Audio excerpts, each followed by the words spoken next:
기도하겠습니다. 하나님의 은혜 가운데 이 시간 주의 말씀에 귀를 기울이고자 합니다. 이 말씀이 어떤 이들에게는 주님 허락하신 진실한 위로가 되게 하시고, 어떤 이들에게는 새로운 소망이 되게 하시며, 또한 어떤 이들에게는 새로운 길이 될 수 있도록 하나님 역사하옵소서. 예수님의 이름으로 기도드리옵나이다. 아멘. 할렐루야. 오늘도 하나님의 크신 은혜가 우리 모든 성도들 가운데 충만하게 임하기를 예수님의 이름으로 축복합니다. 요즘 우리나라가 상당히 좀 어수선합니다. 추석을 앞두고 있는데 우리 국민들 상당수의 마음이 그다지 썩 유쾌하지는 않은 것 같습니다. 마음이 불편하죠. 자칫하면은 명절날 사랑하는 가족들과 만나서 밥상머리에서 한바탕 설전을 벌일 수도 있는 그런 흐름이 아닐까라고 생각합니다.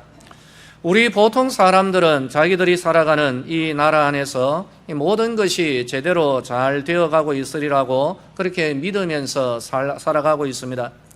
그러다가 실상은 그렇게 정상적으로 자기가 믿고 있는 대로 흘러가고 있지 않았음을 알게 될 때 섭섭함을 넘어서 분노를 하고 결국에는 불신과 무관심으로 굳어져 버립니다.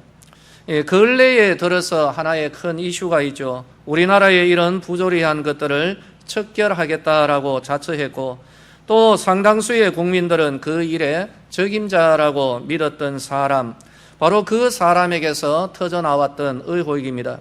그렇기 때문에 그 여파는 지금 더더욱 심각한 후유증을 남기고 있고, 또 앞으로의 또 하나의 변수에 따라서 이 나라가 어떻게 흘러갈는지 참 하나님 앞에서 기도가 답이다라는 그런 생각밖에는 들지를 않습니다. 이런 흐름 가운데서 저는 오늘의 본문이 참 마음에 와닿았습니다.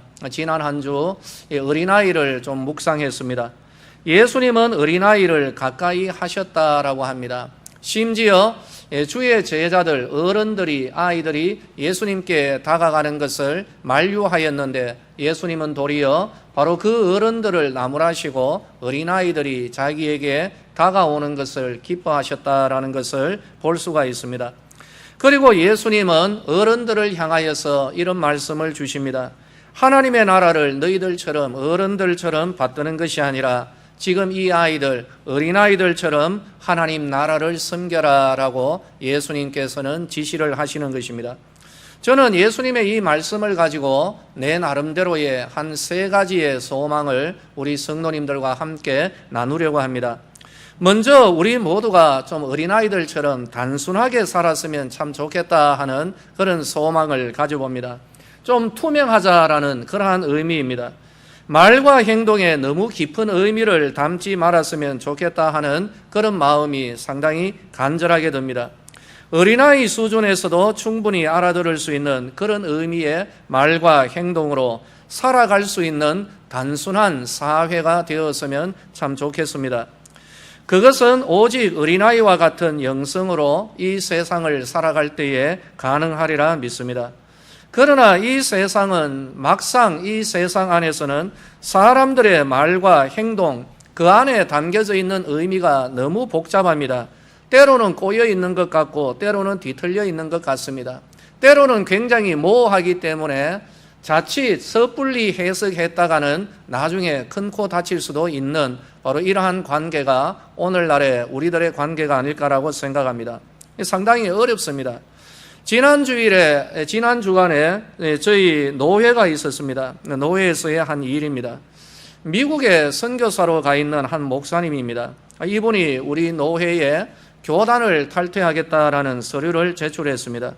왜 그러하신가 이유가 있는데, 자기가 이제 사역지를 좀 옮기려고 하는데 옮기려고 하는 교회가 우리 교단이 아니다라는 것입니다. 그래서 그 교회에서 우리 교단을 정리하고 자기 교단으로 넘어와서 그렇게 사역을 하라라는 그러한 의미였습니다. 그래서 우리 노회에 교단을 탈퇴하겠습니다라고 허락을 구하는 거죠. 여러분, 이거는 교단에서 허락을 하지 않습니다. 누가 이제 우리 교단 떠나는 것을 허락을 해줄 수가 있겠습니까? 어쨌든 이제 그 서류를 노회에서 받아들고 제가 또 지금 위치가 이 서류를 심사해야 되는 바로 그런 위치이기 때문에 참 생각이 많았습니다. 여러 가지의 생각이 들었죠.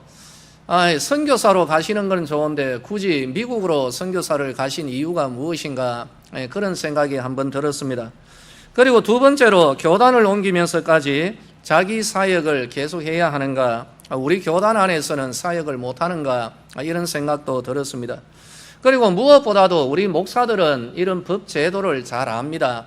교단을 탈퇴할 때는 노회의 허락을 구할 필요가 없습니다. 이런 제도가 없기 때문입니다. 그냥 그 교단으로 가면서 자기 뜻을 그냥 신문에 공고를 하면 됩니다. 나는 탈퇴합니다 라고 그렇게 해버리면 다 끝이 납니다. 그런데도 허락을 구하는 서류를 넣었다는 것이죠. 그러면서 이런저런 주를 통해서 부탁을 하고 있습니다. 결국에는 노회는 이 서류를 받아들이지를 않았습니다. 왜냐하면 무언가 숨은 의도가 있다라는 그런 판단에서였습니다. 노회에서 바로 이러한 것을 허락했다라는 바로 그런 서류, 이와 비슷한 서류가 나오면은 과연 이 서류가 앞으로 어떻게 쓰일는지 아무도 짐작할 수가 없게 되기 때문입니다. 요즘에는 아예 자기 컴퓨터에 학교의 직인 파일까지 저장해 놓고 사용하는 바로 이러한 세태 속에서 노회와 관련 부서는 신중에 신중을 기할 수밖에 없었고 결국에는 거절을 한 것입니다. 세상이 이렇게 꼬여 있습니다. 저도 상당히 허탈했습니다. 상대방의 말을 액면 그대로 받아들이는 신용사회가 되어야 되는데 참 그대로 받아들이기가 힘든 오늘날의 사회의 실정인 것입니다. 왜 그럴까요? 그대로 받아들였다가는 큰 코 다친다는 생각이 팽배하기 때문입니다. 정말 안타깝지 않습니까? 그런데 이보다 더 안타까운 사실은 실제로 큰 코 다치는 세상이 우리가 살아가고 있는 오늘의 현실이라는 것입니다. 그래서일까요? 사람들은 어린아이들처럼 속내를 잘 드러내지를 않습니다. 어린아이들은 겉과 속이 거의 비슷하지 않습니까? 투명하다는 겁니다. 그런데 어른들은 자기의 속내를 잘 드러내지 않고 그리고 상대방의 말도 활짝 웃으면서 그렇습니까? 라고 하지만은 속으로는 검증 작업이 벌어지고 있는 것, 여러분 다들 동의하시죠? 이것이 오늘날 우리들의 이 세상이요 사람들과의 관계입니다. 그래서일까요? 예수님께서는 어린아이들처럼 좀 단순하게 믿음 생활하라고 우리에게 말씀을 하시는 겁니다. 두세 달에 한 번씩 저에게 비슷한 내용의 이메일이 옵니다. 외국에서 보내는 메일인데요. 저를 어떻게 알았는지 저는 전혀 알 수가 없습니다. 올 때마다 보내는 사람 이름이 다르지만 내용은 거의 다 비슷합니다. 어떤 내용인가 하면은 자기를 소개하는데 자기는 미망인이라는 거죠. 그런데 큰 유산을 상속받았다라고 그렇게 이야기합니다.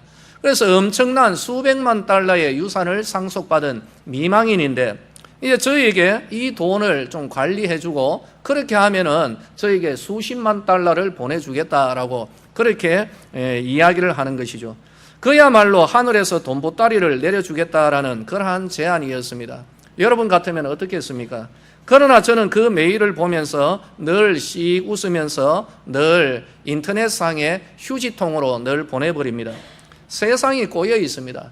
하늘에서 돈보따리 수십만 달러를 저에게 보내주겠다라고 해도 씩 웃으면서 무시해버리는 거죠. 액면 그대로 받아들일 수가 없는 것입니다.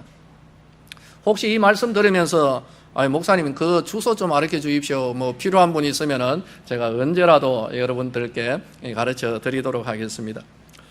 우리가 좀 투명하고 단순했으면 참 좋겠다 하는 생각이 더더욱 간절합니다. 단순하고 투명한 마음으로 믿음 생활하고 또 하나님의 말씀도 받아야 되는 것이죠. 우리는 너무나도 뒤틀려져 있는 이 세상에 길들여져 있는 삶을 살아가고 있습니다. 그렇기 때문에 바로 그렇게 길이 들여져 있기 때문에 예배 시간에 하나님의 말씀을 들을 때도 굉장히 조심하고 있는 그런 성향이 드러납니다. 옥토와 같은 마음은 결코 아니죠. 어린아이처럼 단순하게 주님의 말씀을 있는 그대로 받아들이는 것, 이것이 하나님의 마음인데 그러나 우리는 여기 이것을 어려워하고 있습니다. 자신의 냉철한 이성과 그리고 교육받아서 습득한 과학적 사고방식, 또 자기의 삶에서 축적된 결론, 무엇보다도 자기의 이익에 맞아떨어져야 그 말씀에 귀를 기울이고 할렐루야 아멘 하면서 그렇게 기뻐하는 것입니다. 예수님께서 하나님 나라를 어린아이처럼 받들라고 하신 이유가 바로 이것이 아닐까라고 생각합니다. 사랑하는 성도들이여, 하나님의 나라, 단순하게 하나님의 나라를 받으며 단순하게 그 말씀을 받으며 그 말씀을 살아내는 바로 이것이 어린아이의 영성이고 우리들이 하나님의 말씀을 받아야 하는 마음의 자세인 줄로 믿으시기를 예수님의 이름으로 축원합니다. 좀 우리 단순하게 믿음 생활했으면 좋겠습니다. 여러분, 참으로 이 부분이 우리들에게 있어서 훈련되어야 할 그런 부분이라고 저는 그렇게 생각합니다. 그리고 두 번째로 저는 착한 사람이 잘 사는 그런 이 나라가 되었으면 참 좋겠다 싶습니다. 잘 산다라는 것은 경제적으로 부유해지는 것, 이것만을 뜻하는 것은 아닙니다. 착하게 살아도 억울하지 않고 손해보지 않는 그런 세상이 되기를 원하는 것입니다. 무슨 짓을 해서라도 한 방에 인생 역전을 꿈꾸는 그런 기회주의자들이 정말 우리들 주변에 널려 있습니다. 결코 착하다고 볼 수 없는 사람들이 정치를 하면서 착하게 살아라라고 하는 그 법을 만들어내는 정말 어처구니 없는 이런 세상입니다. 착한 서민들은 병역 의무도 완수합니다. 착한 사람들은 미국에서 태어난 자기 아들, 그리고 이제 성년이 되어서 참 유명한 좋은 회사죠. 골드만삭스. 거기에 이제 취업이 되어서 들어가려고 하는데 이 착한 사람들은 아들아, 그래도 네가 한국 사람이니까 포기하고 여기에 들어와서 군에 들어가거라. 그렇게 해서 해병대 지원해가지고 떨어지니까 한자 교육 7개월간 받아가지고 미국 시민권 포기하고 그 좋은 회사 취업 포기하고 그렇게 와서 들어와서 훈련받는 그런 사람도 있지 않습니까? 꼬박꼬박 세금도 잘 내고 학교에서 하라는 대로 성실하게 공부를 합니다. 우리 보통 사람들은 투기를 하려고 해도 돈이 없어서 못합니다, 여러분. 외국에 가서 스펙 쌓으려고 해도 여러분 비행기 값이 없습니다. 비행기 값이 무엇입니까? 인천에 갈 고속버스, 이것도 참 아이들 주머니가 가볍기 때문이죠. 하라는 대로 착하게, 그리고 꼬박꼬박하게, 꼬박꼬박 성실하게 살아가는 사람들이 거의 대부분입니다. 그렇지 않습니까? 이렇게 착하고 성실한 사람들이 안정이 되는 그런 세상이 왔으면 참 좋겠다 하는 그런 마음을 가집니다. 그런데 우리의 생각은 어떻습니까? 착하면 손해본다라는 그런 마음이 우리들 가운데 강력하게 역사를 하는 거죠. 혹시 이런 경우를 겪어보신 적이 없습니까? 우리들의 자녀들이 성숙하여 성장하여서 세상에, 사회에 진출합니다. 부모님들의 거의 공통적인 마음은 이것이 아닐까 싶습니다. 아이고, 저놈 어리석은 놈, 착한 놈, 착하면 어떻게 저 직장에서 견뎌낼까? 너무 착해서 잘할 수 있을까? 이런 마음이 부모님들께 드는 것이 사실인 것이죠. 사실 저도 그런 마음을 가집니다. 얼마 전에 제 아들이 무언가 필요한 게 있어서 하나 살 때였습니다. 액수가 조금 그래도 만만치는 않아가지고 제가 참 이렇게 맡겨야 되는데 야 나도 가자라고 해서 그 자리에 함께 있었습니다. 그리고 그 자리에서 제가 좀 여러분 상상이 되실는지 모르겠는데 과하게 깍쟁이의 역할을 좀 했던 기억이 있습니다. 착하면 손해본다라는 생각이 아들에게 깍쟁이로 살아가는 이 방법을 참 이 험한 세상에서 깍쟁이로 살아가는 그런 모습을 시청각으로 보여준 것이 아닐까 그런 생각을 합니다. 나오면서 참 저도 얼마나 허탈한지 참 스스로 좀 이렇게 미소를 지었습니다. 우리 정말 그런데 우리가 바라는 것은 제가 바라는 것은 이것입니다. 이런 현실 속에서 참 저도 우리 성도님들께 죄송합니다. 늘 후하게 이렇게 사십시오. 좀 손해보고 사십시오. 그렇게 하면서 막상 내 경우가 되니까 좀 이렇게 좀 깍쟁이의 모습을 보이면서 우리 성도님들 모습이 떠올랐습니다. 참 저도 많이 아직까지 성숙이 되어야 할 부분들이 있습니다. 정말 바라는 것은 이것입니다. 착해도 되고 양보해도 되고 상대방의 말을 액면 그대로 좀 받아들여도 되는 그런 문화 속에서 우리 아이들의 시민의식이 형성되어질 수 있는 바로 그런 나라 참 사모합니다. 바로 이것이 우리들의 소망이요 기도 제목이 되었으면 참 좋겠습니다. 바로 그런 나라, 우리는 우리들의 어린 시절에 우리들에게서 그 모습에서 오늘 우리는 다시금 배워야 하는 것입니다.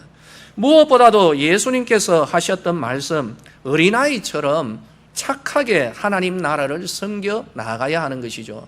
주의 몸된 교회에서, 적어도 우리 서대구 교회 안에서, 그리고 신앙의 영역 안에서 우리 모두 서로를 향하여서 착하게 살아갈 수 있는 우리 서대구의 성도들 되시기를 예수님의 이름으로 축원합니다. 세 번째는 정직한 사람이 살아갈 수 있는, 그래도 잘 살아가는 그런 나라가 되었으면 참 좋겠다 싶습니다. 솔직해도 좀 괜찮았으면 참 좋겠습니다. 어느 한 책이 있는데 문재인 대통령이 새로운 세대를 알아야 미래를 준비할 수 있다라고 하면서 청와대 모든 직원들에게 선물하였던 책이죠. 그 책의 이름은 90년생이 온다라는 바로 그러한 책입니다. 이로 인하여서 베스트셀러가 된 것으로 압니다. 이 책에서 저자는 90년대생, 지금 20대들을 가르치겠죠. 90년대생의 세 가지의 특징을 우리에게 전달했습니다. 그것은 간단, 재미, 정직, 이 세 가지를 우리에게 전달했는데 상당히 공감이 되는 부분들이 없지 않아 있습니다. 이 아이들은 1997년 IMF 이후에 열심히 일한 사람들, 그분들이 누구겠어요? 자기들의 아버지 세대입니다. 버려지는 것을 어려서부터 보았습니다. 2008년 금융위기 때 상시적인 구조조정, 이것이 있었죠. 그래서 자기들의 선배와 형들이 역시 어려움을 겪으며 버려지는 것을 목도하였습니다. 이런 세월을 살아온 90년대생의 세월의 나이테에 근면하고 성실한 것, 이것은 정당한 보상을 받지 못한다라는 것이 그들의 세월의 나이테에 새겨져 있는 것입니다. 그래서 20대에게 근면해라, 성실해라, 이것을 강조하면 이들이 납득을 할 수가 없는 것이죠. 성실하였고 근면하였던 아버지와 형들과 선배들은 버려지는 것을 보아왔기 때문인 것입니다. 그러면서 꼰대라는 말이 다시금 등장했죠. 저희들 어렸을 때 꼰대, 꼰상 이런 말들을 많이 썼습니다. 우리 선생님들에게 이런 말씀, 이런 것을 좀 썼는데 이제 이 아이들에게서 다시 꼰대라는 말이 등장합니다. 본인이 항상 옳다고 강요하고 참견하는 이런 기성세대들, 특히 자기들이 옳다고 주장하고 강요까지 했던 이 삶을 자기들은 버려버렸던 이런 사람들을 향하여서 꼰대들이라고 이야기하고 또한 그들에게서 등을 돌리고 또 이들을 통하여 가슴이 멍이 들고 있는 것이죠. 유년기에는 IMF를 겪었고 청소년기에는 글로벌 금융위기를 겪으면서 성장한 이들 20대들, 이들은 참 변화를 원하고 있습니다. 진취적인 삶을 원하고 있겠지만은 하지만 이들의 삶 가운데서 안정되는 것, 그것이 소중하다라는 것을 알기 때문에 대기업보다는 공무원을 선호하고 있습니다. 그렇죠? 오늘날 저도 아주 오래전부터 젊은이들이 왜 이렇게 공무원을 선호하는가, 사실 보면은 물질적으로 대우는 결코 좋지는 않습니다. 그 이유가 여기에 있구나, 안정이라는 것이죠. 그리고 공무원 시험이 가장 공정한 채용 시스템을 갖고 있다는 그런 이유가 아닐까라고 생각합니다. 도저히 따라갈 수 없는, 그리고 믿을 수 없는, 만들 수 없는 그런 스펙에서 그래도 자유한 영역이 바로 이 공무원 채용, 바로 이 영역이기 때문에 이들 젊은이들이 여기에 대하여서 큰 관심을 두고 있는 것 같습니다. 그리고 이들 20대들은 입학사정관제를 거쳐서 학종시대에 치열하게 준비를 했던 아이들입니다. 경쟁을 겪으면서 오늘의 이들 젊은이들은 무엇보다도 공정한 것, 정직, 이것을 절대적 가치로 이들이 여기고 있는 것이죠. 이들에게 있어서 어떤 반칙은 용납이 힘든 그런 부도덕한 행위로 다가올 수밖에 없는 것입니다. 바로 이들 20대들은 자기들이 아무리 좋아하는 연예인, 보면은 저는 이름도 모르겠고 저 사람이 누군가 싶어서 간혹 가다가 제 아들이나 딸에게 물어봅니다. 얘야, 쟤 누구냐라고 하면 몰라요? 라고 이렇게 보면은 저하고는 뭐 전혀. 근데 아이들, 여러분 20대에 이 연예인들, 아이돌과 같은 우상과 같은 그러한 사람들이 있죠.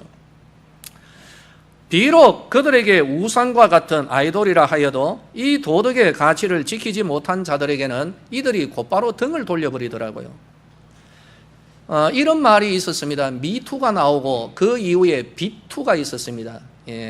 재정적으로 빚을 진 바로 여기에 대하여 불미스러운 스캔들이죠. 비투. 비투에 연루된 연예인이 하루아침에 활동을 접습니다. 자숙의 시간을 가지는 것이죠.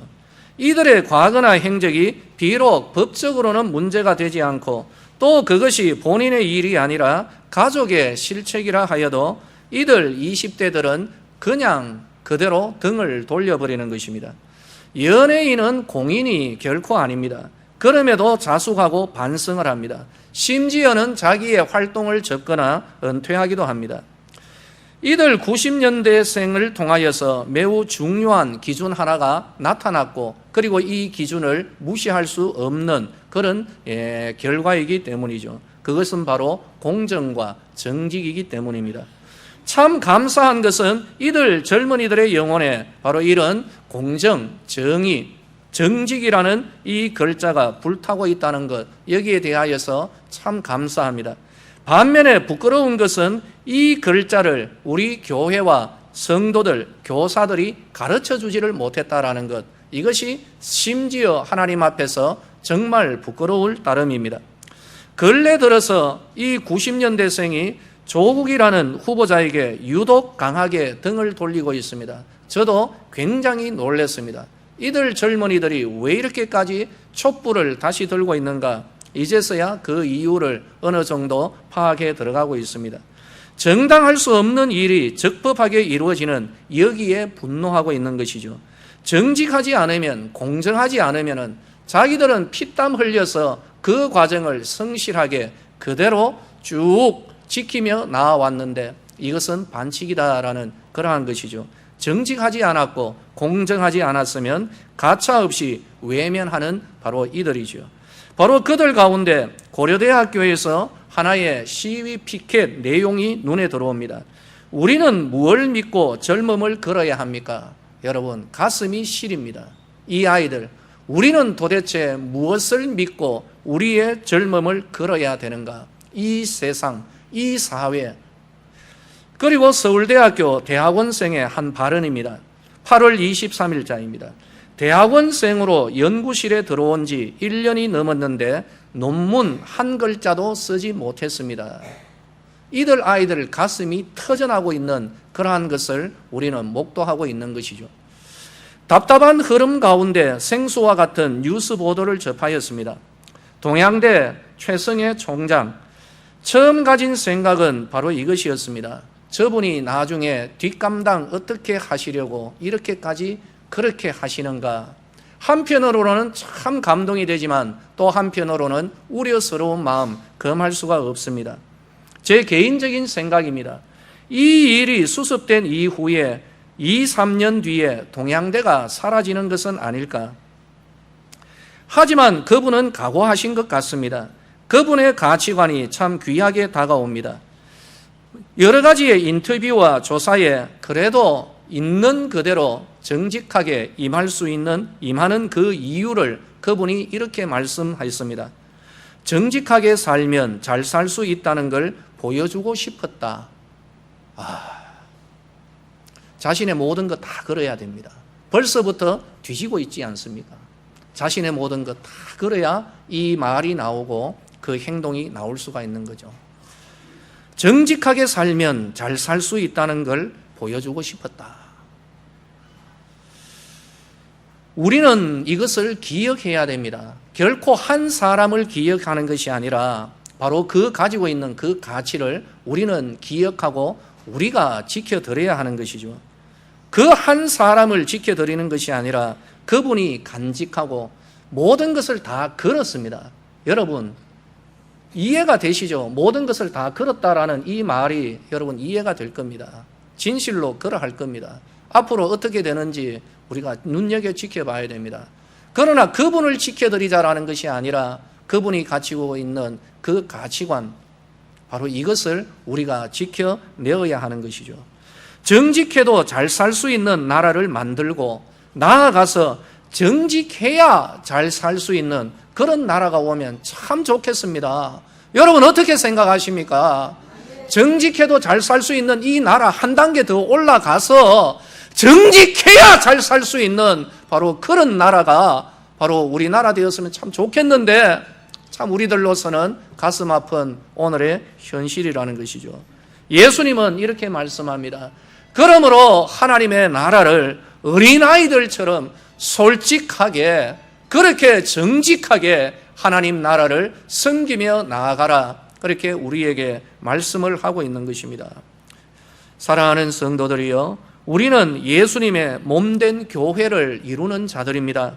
이 세상은 타인의 죄와 허물을 용서하지 않습니다. 얼마나 더 흠집을 내고 얼마나 저 사람을 망가뜨릴 수 있을까, 여기에 다른 사람의 죄와 허물을 사용합니다. 그러나 교회는 달라야 됩니다. 허물이 있을 때 당사자는 그 허물을 변호하려거나 또 숨기려 들지 말고 하나님 앞에서, 교회 앞에서 솔직하게 자신의 죄악을 자복하는 바로 이런 은혜가 우리 교회 가운데 일어나야 할 줄로 믿습니다. 그리고 그 성도를 둘러싼 교회는 예수님의 심장으로 그 허물을 용서해 주어야 되는 겁니다. 받아 주어야 되는 것입니다. 비록 정말 우리들이 생각할 때 굉장히 엄청난 죄악이라 할지라도 다윗처럼 하나님 앞에 엎드리며 내가 죄인입니다, 내가 잘못했습니다 할 때에 우리는 양손에 들고 있는 돌멩이를 내려놓고 예수님의 뜨거운 심장으로 그들을 맞아 주어야 되는 것이죠. 자신의 부족과 죄악을 실토해도 죽지 않는 그런 세상, 정직을 원하는 우리들은 정직하여도 되는 그런 풍토를 우리 교회와 우리들의 신앙생활 영역 안에서 먼저 이루어 가야 할 줄로 믿으시기를 바랍니다. 사랑하는 성도들이여, 솔직하게 고백할 때 혹은 양심 선언을 하는 그러한 사람들이 바로 그들의 실수를 딛고 일어설 수 있는 그런 기반이 이 세상 가운데 여러분 형성되어야 하는 것이죠. 예수님은 죄인을 부르러 오셨습니다. 그리고 죄인들의 죄악을 용서해 주셨습니다. 예수님은 용서하시는 삶과 사역을 하셨습니다. 우리 교회는 바로 그 예수님의 모습이 나타나야만 하는 것이죠. 교회를 통하여 이 세상에 용서해주고 고백하고 받아주고 정직하고 단순하고 솔직하게 살아가도 되는, 그리고 이것을 넘어서서 솔직해야 정직해야 살아갈 수 있는 바로 그런 나라가 올 수 있게 되기를 소망합니다. 참 넋두리와도 같다라는 그런 생각이지만은 이것이 저의 하나의 소망이고 우리 성도들과 나누기를 원한 것입니다. 이것이 우리 모든 성도들 가운데, 특별히 우리 교회 가운데 기도 제목이 되기를 원하고 우리들 스스로가 이런 풍토를 형성해 나아가는 은혜가 임하게 되기를 예수님의 이름으로 축원합니다. 기도하겠습니다. 하나님의 은혜를 감사합니다. 아버지여, 이 세상의 풍토를 볼 때 참으로 세상과 교회가 달라야 하는 점이 무엇일까 많은 부분을 생각해 만듭니다. 하나님 앞에서 어린아이처럼 단순하게 정직하게 착하게 믿음 생활하기를 원합니다. 우리의 이 마음의 소망이 성령의 은혜와 능력으로 이루어져 가도록 은혜 베풀어 주시옵소서. 예수님의 이름으로 기도드리옵나이다. 아멘.